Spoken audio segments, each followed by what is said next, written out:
In 1989, the year of my birth, the original Roadhouse kicked its way onto the big screen. Banned by critics but loved by the people, this movie became the quintessential good time for a Sunday morning at 2 a.m. after stumbling back from the bar. Great characters, great stunts, solid action, and most importantly, that live music. 1, 2, 3. 737 coming out of the sky. Won't you take me down to Memphis on a midnight ride? I wanna move. R.I.P. to the White Ray Charles, Jeff Healey. Thank you, sir. Your music is awesome. So when I heard they were making a remake, I was like...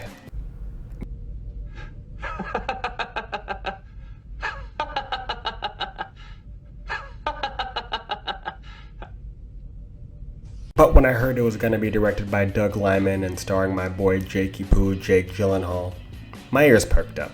Now, no remake in recent memory has ever touched the original, give or take Zack Snyder's Dawn of the Dead, but this could still be a fun time. Doug has 5 certified bangers in my opinion, and Jake's got more bangers than I can even count, so hopefully, at the very least, I'll be entertained. Now, in the new Roadhouse, we find ex-MMA fighter Dalton, played by Gyllenhaal, making money in small-time barnyard fights. He's offered a job as a bouncer by Jessica Williams, and the plot ensues. Jake is great.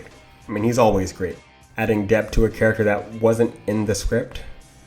Most of the supporting characters are fine, but a little too expository for my liking, constantly explaining things to Dalton despite him never asking. In my opinion, the pretty doctor character could have been removed without much effect on the plot, and they spend nowhere near enough time with their romance for us to care. The choice to even have her just felt like an obligation to the original, which did their romance so much better. Arturo Castro as Mo is easily the most enjoyable side character.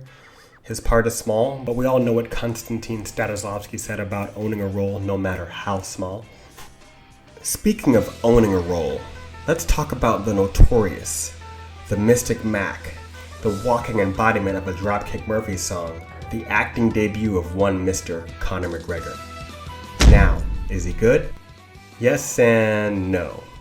His line delivery is a bit one note, but there's not really much on the page for him to do besides be as aggro as possible. But his presence is a very warm welcome of energy this movie really needed. He was actually at the tone the movie needed to be at for its running time. And that brings me to my biggest criticism. The plot of this movie is too silly for the tone it's trying to hit. There's a dramatic question asked when Jake's backstory is revealed that goes completely unanswered, which would be fine if the movie was honest about its silliness from the beginning, but instead they sprinkle in some heavy dramatic aspects that in the end go completely unresolved. To give you an idea, it opens like Rambo First Blood, attempting to tell a human story with some great action only to end up with all the bombast and over-the-top fun of Commando. Now, both of these movies deliver on their promises from the beginning, while Roadhouse hopes you forget as they bombard you with some admittedly amazing action and fight scenes. Jake apparently spent a whole year preparing for this role, and the results clearly speak for themselves. I mean, just this scene alone had me beaming from ear to ear. You alright? What?